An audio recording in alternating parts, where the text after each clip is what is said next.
The ending of the Second World War should have brought peace and a return to some normalcy, which was really longed for in Eastern Europe. In fact, there's a joke that illustrates this. The joke goes like this. At war's end, a German, a Russian, and a Pole are sitting together and drinking tea. The German growls out that, above all, he wishes to see the Soviet Union destroyed. The Russian replies that, above all, he wants to see Germany crushed and punished. And the Pole says, above all, he wants again to taste a really good cup of real coffee. Stalin used the new Cominform and other Eastern European communists to put pressure on Tito to get back in line. Stalin even considered invasion plans of Yugoslavia, and he boasted, "I will shake my little finger and there will be no more Tito."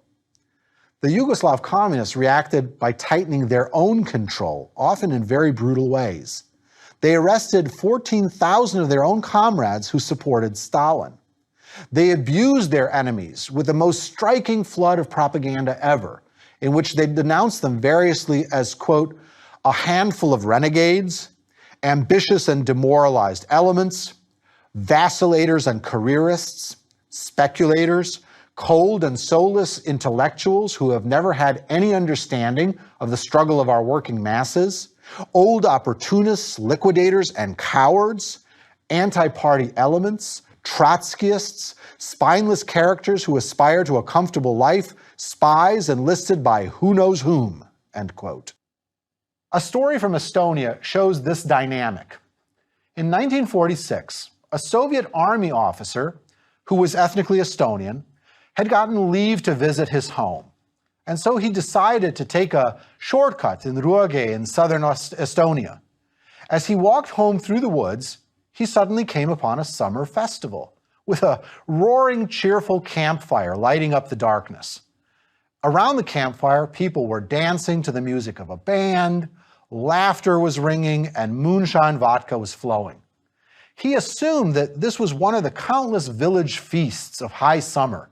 And so the Soviet army officer sat down and he was welcomed by his smiling hosts. Everyone was drinking and having a good time.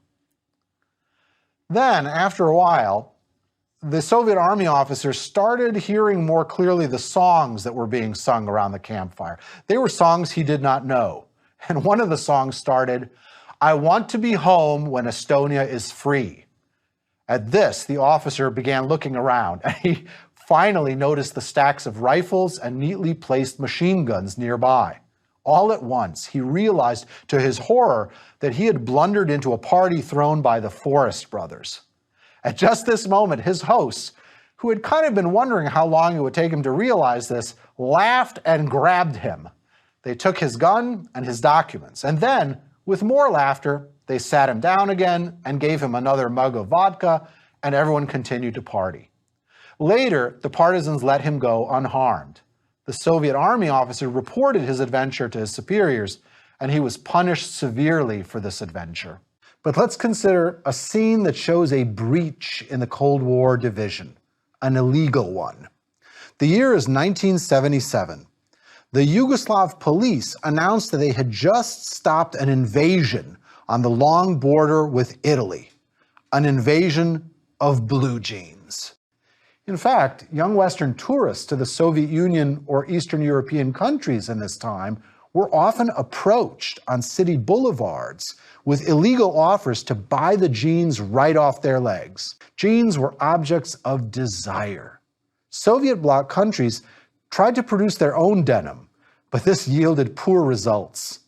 The Soviet space program might be able to orbit the moon, but achieving that rich blueness of Levi denim was beyond them. In Yugoslavia, for example, the Soviet tradition of shock workers was introduced in many sectors. Even barbers competed to see who could shave the most people fastest. And just in case you're wondering, the shock worker barber who won the competition achieved a record shave of 32 seconds. Personally, I would be very afraid of that kind of shave. As in the Soviet Union, agriculture was to be organized like a factory, and collectivization drives meant that private farms and the small holdings of proud peasants were taken away. Poland was the key exception here, as such a move would have led to mass resistance. Stalin himself once complained that making Poland communist was like trying to put a saddle on a cow. It was a dubious and difficult task. By the 1970s, electronic listening technology meant that both the Securitate and the Stasi moved towards an emphasis on listening through countless surveillance systems. In fact, the ruling family in Romania, the Ceausescus, spent considerable time secretly bugging their own children.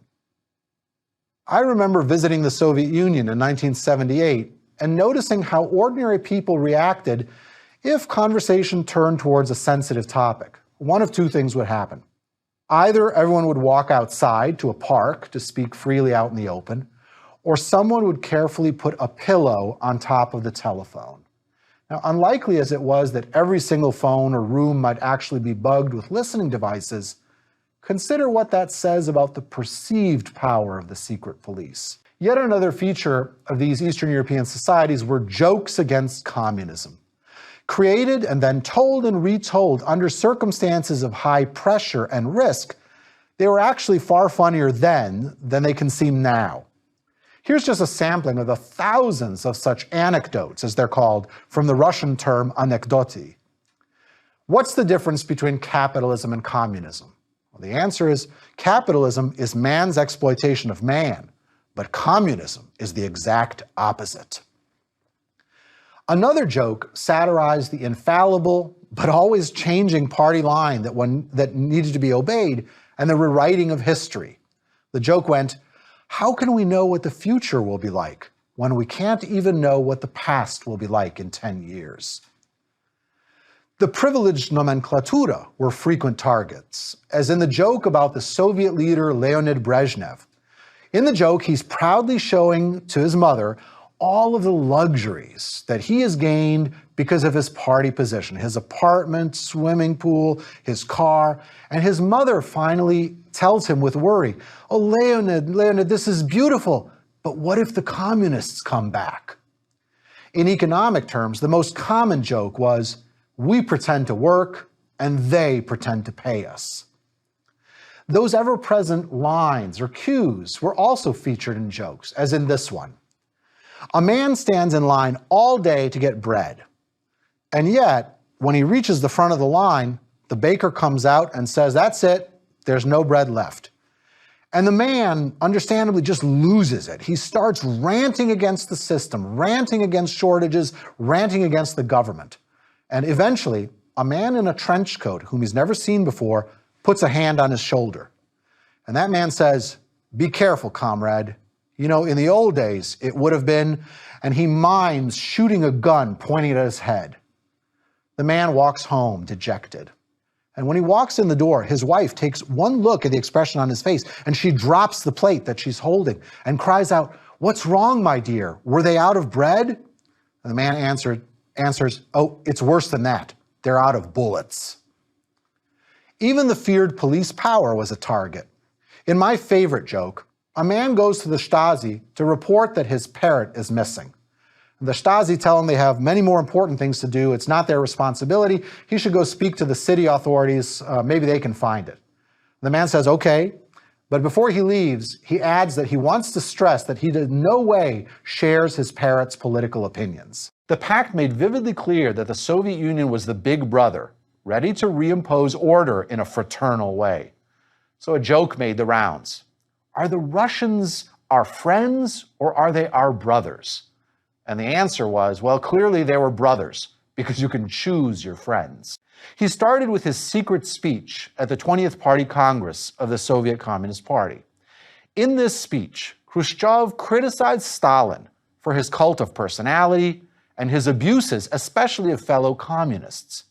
The speech was stunning for many in the audience, and the Polish Stalinist Bolesław Bierut may have died of shock as a result of hearing the speech. Nevertheless, the Soviet Union under Leonid Brezhnev now codified the so-called Brezhnev doctrine, which said once a country had gone over to the communist camp, there was no leaving. And this prompted jokes like this one. What is the most neutral country in the world? And the answer is, it is Czechoslovakia, which does not interfere even in its own internal affairs. We already talked in an earlier lecture about political jokes, also a form of dissidence. Because of the total claims of the state, every joke, in a sense, was political, and these jokes proliferated. In fact, there were even jokes about jokes, like this one. There are three kinds of people. There are people who tell jokes. Then there are people who collect jokes and tell jokes. I really identify with that category. And then, of course, there is the kind of person who collects people who tell jokes. That is, the government and the secret police. Escaping or emigrating or defecting was also a form of protest, and it produced this famous joke. What is an Eastern European string quartet? Well, it's a symphony orchestra after its tour in the West. Before the Second World War, Gdańsk was German Danzig, with its history of Hansa merchants and traders. But with the changes in borders and movement of populations after the Second World War, this is now Poland's biggest harbor city and the fourth largest urban center in the country. Now, usually, the Lenin shipyard rattles with great noise and hammering and the rumble of newly constructed ships being launched.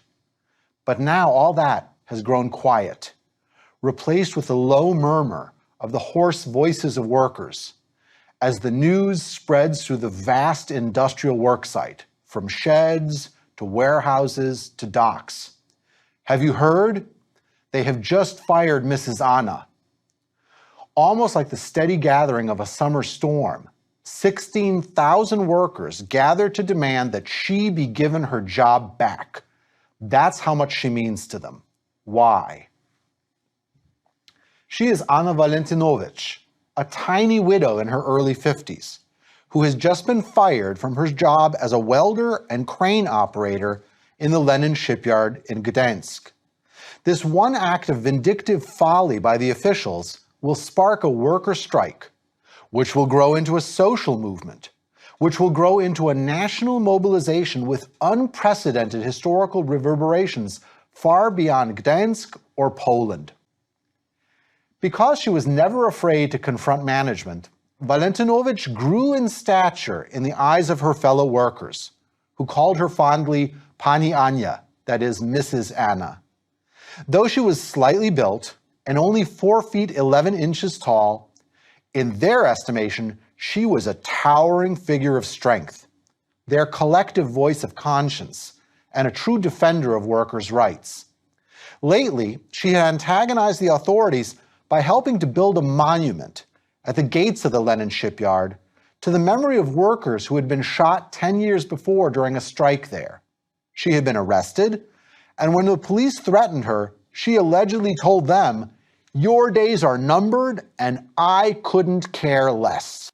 10 years later, in 1966, Poles marked 1,000 years since Christianity had come to their country. The government sought to sabotage some of the celebrations. In one instance, a reproduction of the famous icon of the Black Madonna that was being taken around the country was stolen. But after this, the empty frame of the picture continued to be displayed, despite an attempt at frustrating this movement. The repressive measures of the communist government were often delegated to an elite group of thugs, not to the regular police. These were the notorious black uniformed riot police, known by their acronym Zomo. Their official name in Polish, Zamotoryzowanie Oddziały Milicji Obywatelskiej, stood for motorized units of the citizens' militia. But these citizens were famed for their brutality. Rumors swirled about these feared figures, that they were recruited from orphanages, that they were systematically trained in violence, and that they were doped up with drugs before being sent into action with helmets, plastic shields, and long nightsticks to use against fellow citizens. Their numbers were estimated at around 25,000. And these black uniformed stormtroopers were isolated from the populace, living in special housing and receiving special consumer goods.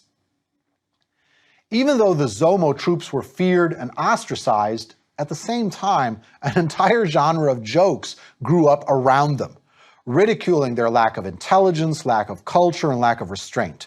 In one joke, 2 Zomo men are on patrol, and it's just 5 minutes before the official curfew is about to begin.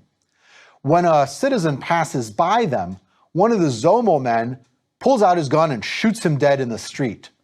His Zomo comrade says, why did you do that? There were still 5 minutes to go. And the first Zomo man replied, oh, I knew that guy. He lives 15 minutes from here, so there's really no way he could have made it back in time. Another joke, which used to get told about police forces throughout Eastern Europe, went like this. Why do Zomo men always patrol in threes? And the answer was this. The first can read, the second guy can write, and the third has to keep an eye on those two dangerous intellectuals. Another joke focused on the Hungarian invention of the Rubik's Cube. This was, ran like this. A special version of the Rubik's Cube puzzle had been designed for the Zomo men. It was all black on all sides, and it took a Zomo man only about 6 minutes to solve.